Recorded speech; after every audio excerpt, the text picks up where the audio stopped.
And you obviously, as we all do, have different hiccups, should I say, in our life. And your husband was diagnosed with cancer a few years ago.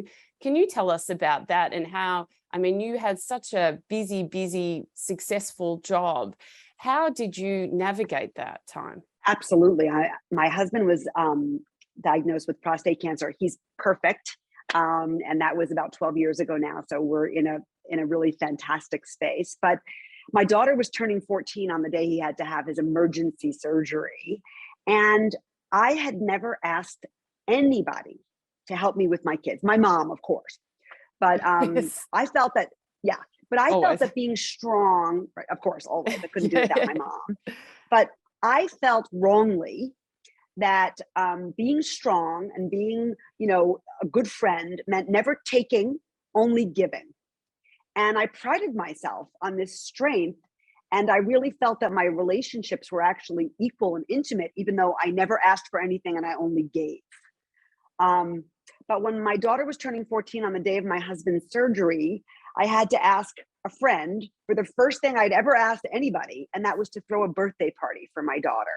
So a big ask.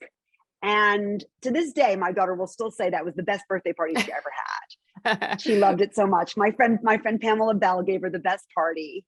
And it really opened the floodgates for me to realize that reciprocity is key to real intimacy. And while I had been a great giver, I hadn't been a great receiver.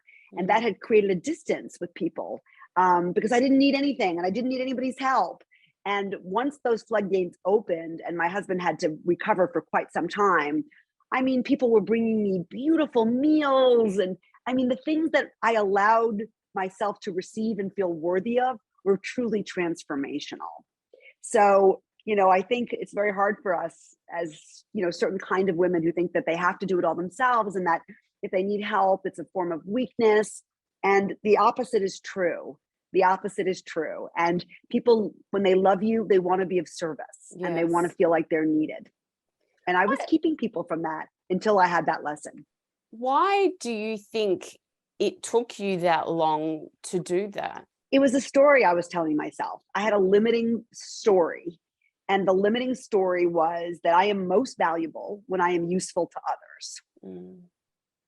And that story was almost precognitive. Like it wasn't like I actually, if I thought those words, I would have said, of course not, that's ridiculous. But there was a pressing belief inside of me that I had to be useful for people to want to be in relationship with me.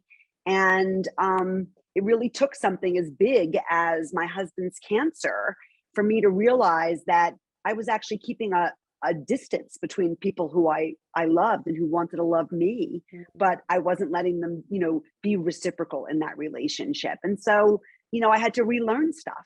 I had to relearn, my mother didn't have a mother. Her mother died when she was 4. And so I took from her a lesson of independence that really wasn't necessarily the whole story.